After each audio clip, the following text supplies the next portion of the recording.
Let's have some fun. We're going to take a look at colonial American literature from 1598 to 1650, and we're going to do a little overview of that, and then there are a couple things I want you to read, and that's going to be it for this module. Isn't that fun? Sit back, relax. We're going to go on a little tour of colonial America. Lots to do in America in the early days of settling the country. Let's take a look over here real quick and just see the highlights of what was going on. We'll get to the American colonies in the Northeast in a minute, but let's stop for a second and take a look at the important role that Mexico has placed in the United States of America. Mexico, in an incredible war, won its independence from Spain. Now what are we going to do? So this is a little capsulization of what was going on in Mexico while the establishment of Jamestown was 100 years away. I think the time can be spent on this, and if you are interested in early Spanish literature and want to study that, I'm all for it, because I think the heritage of Mexico is so important, and the Mexican culture has always played an enormous role in the formation of our country, our values, and our citizens. That's just me. If it interests you, go check on that. Now, we know that in 1600 and to 1607, the establishment of Jamestown took place. I like looking at timelines because it makes things look so simple. 1630 to 43, English Puritans might immigrate to Massachusetts Bay Colony. Doesn't that just sound like they went to Ralph's and picked up some cucumbers and came home and made a salad? No. This journey from England to Massachusetts Bay Colony was no picnic.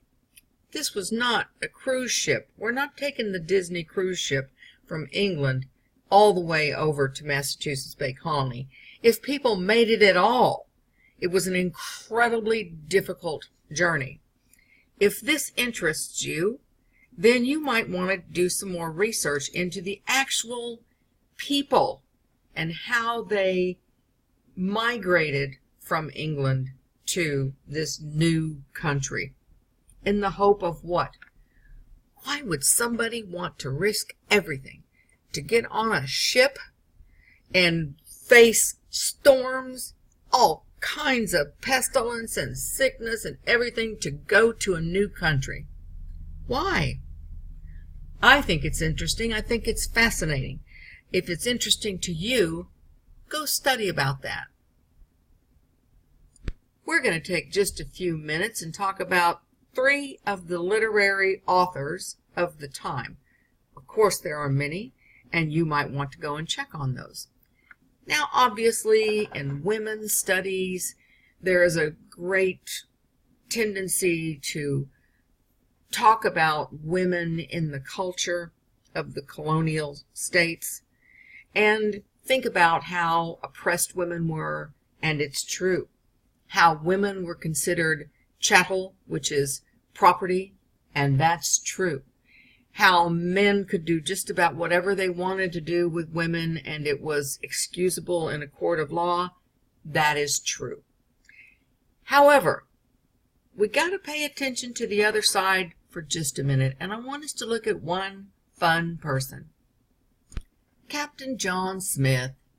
Yes, I remember being in grade school, and at Thanksgiving time, we dressed up like the early settlers, and the star of the class, who was always the most popular boy in class, got to play the role of Captain John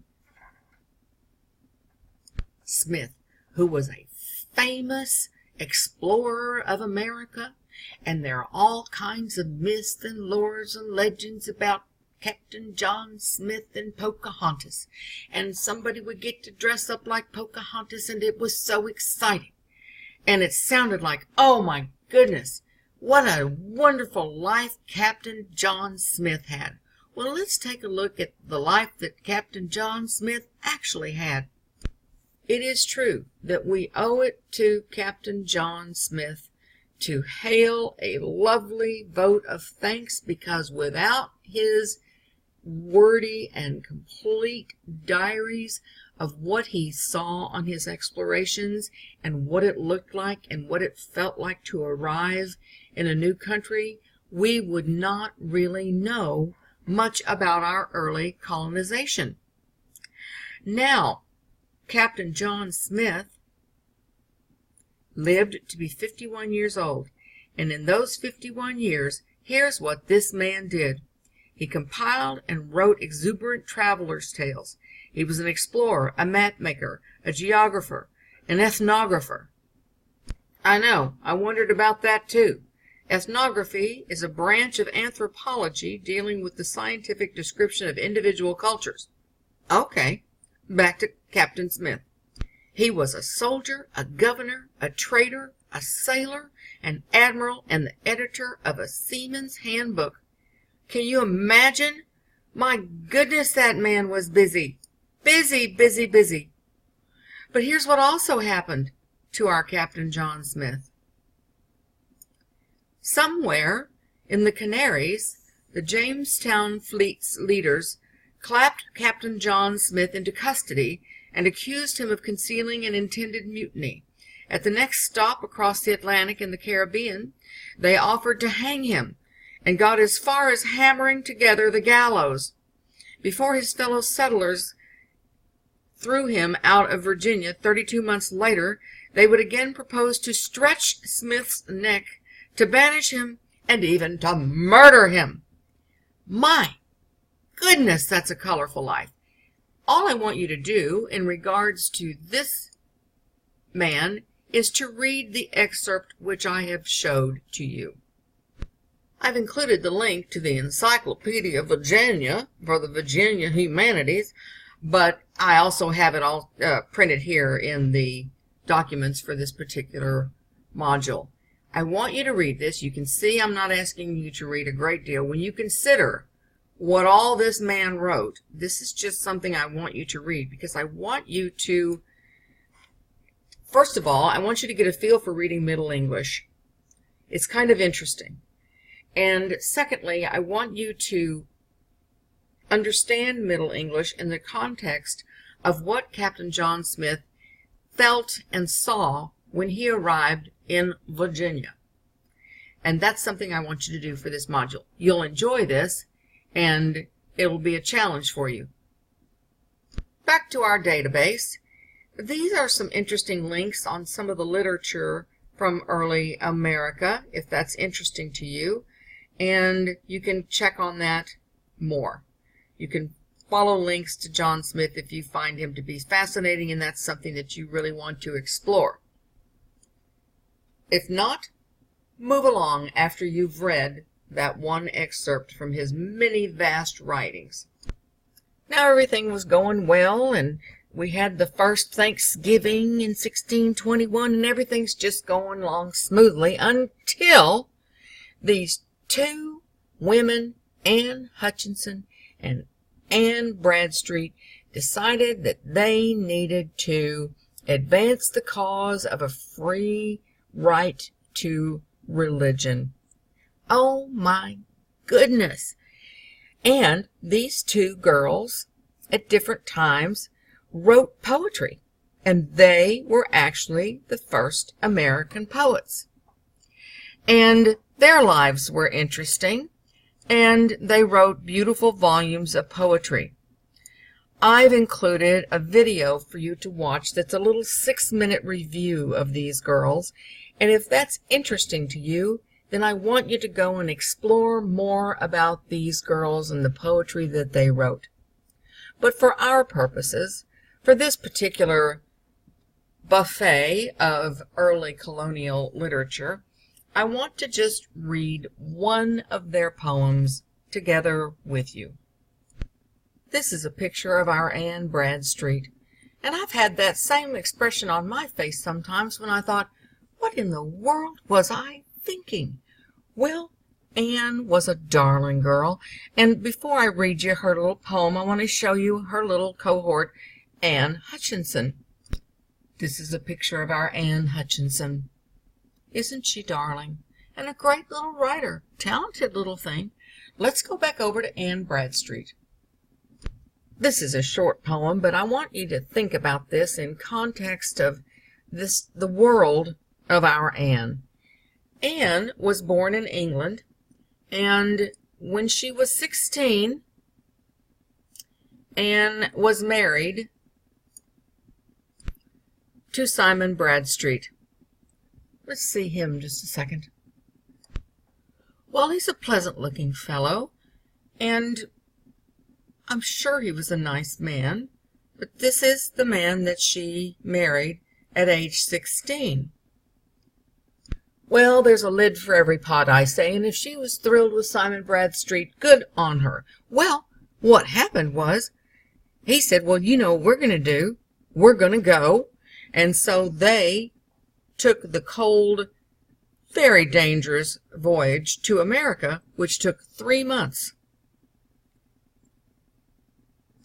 And that was shortly before this picture was taken of her. What in the world was I thinking? Now remember that Puritan women were expected to be reserved, domestic, and subservient to their husbands. They're not expected or allowed to exhibit their wit, charm, intelligence, or passion. John Winthrop, the Massachusetts governor, once remarked that women who exercised wit or intelligence were apt to go insane. So, Anne Bradstreet is not going to go very far outside that expectation. It's just not possible. Anne is not going to stand up on a little box in the middle of town and tell everybody what they should think or try to be a politician. These were the circumstances and the life choices that this girl had. And so when she wrote poem and poetry and had that poetry published, that still was a pretty gutsy thing to do. But if you're interested, and if you look at little Anne Bradstreet and you read some of her poetry, you can see where in most of her writing, either at the beginning or somewhere in the middle or at the end, she apologizes for taking up space to write this poem and credits everything to her husband, because there's only so far that we can go over this glass ceiling, and I think that's important. So there she is, a teenager in Massachusetts Bay Colony, trying to figure out what to do next, and her husband Simon traveled for weeks throughout the colony as its administrator. So she's home alone. And remember that when the sun goes down, the lights go out, and unless you've got quite a bit of money and can buy candles, you're in the dark. So this is her life, y'all. This is the circumstances under which this young teenager is living in the world. So on she goes with her life. No pictures taken of her. Doesn't even have a grave marker. And they move several times, each time further away from Boston into the frontier. My goodness. And then as this teenager, she has 8 children during a 10-year period. So by the time she's 26, 27, she's got 8 children in the wilderness. Oh my goodness. And so I find it so interesting that this girl, who was presented with this life to live, first found expression as a poet, and secondly wrote the following poem to her husband, our Simon, while he was away. Look at this blurry picture and imagine for just a minute what you might be thinking. And guys, I want you to think what you might be thinking too.